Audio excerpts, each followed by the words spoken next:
আসসালামু আলাইকুম, YouTube back to my channel. আজকে আমি তোমাদের সাথে শেয়ার করব কচি লাউয়ের ডগা দিয়ে চিংড়ির ঝোল। তো আমি শাকগুলো ভালো করে বেছে নেব। শাকগুলা ছোট ছোট টুকরা করে নিব, রান্না করলে দেখতেও সুন্দর লাগে।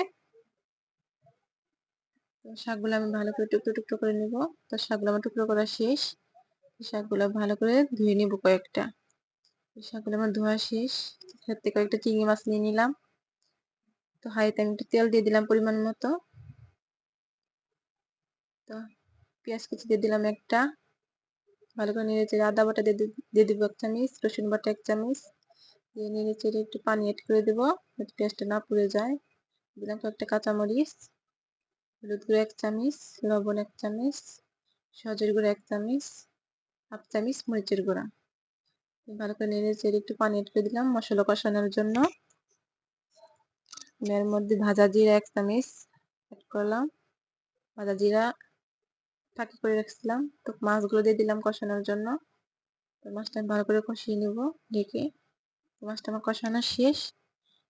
আমি শাক দিয়ে দেবো এর ভিতর। তো শাকগুলা ভালো করে নেড়ে চেড়ে কষানোর জন্য দিব।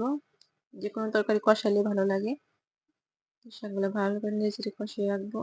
তো আমার ভিডিওগুলো তোমাদের কেমন লাগে, রেসিপি ভালো লেগে থাকে তো লাইক দিও, সাবস্ক্রাইব করে পাশে থাকো।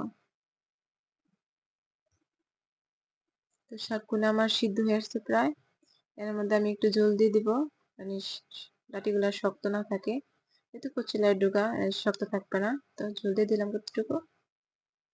পানিগুলো শুকিয়ে নিব ভালো করে। মাছগুলো উপর দিয়ে দিলাম। শাকটা আমার অনেক প্রিয়। শাকটা আমার রান্না করা শেষ। যদি তোমাদের কাছে রেসিপিটা ভালো লেগে থাকে অবশ্যই সাবস্ক্রাইব করে পাশে থেকো, ইনশাআল্লাহ।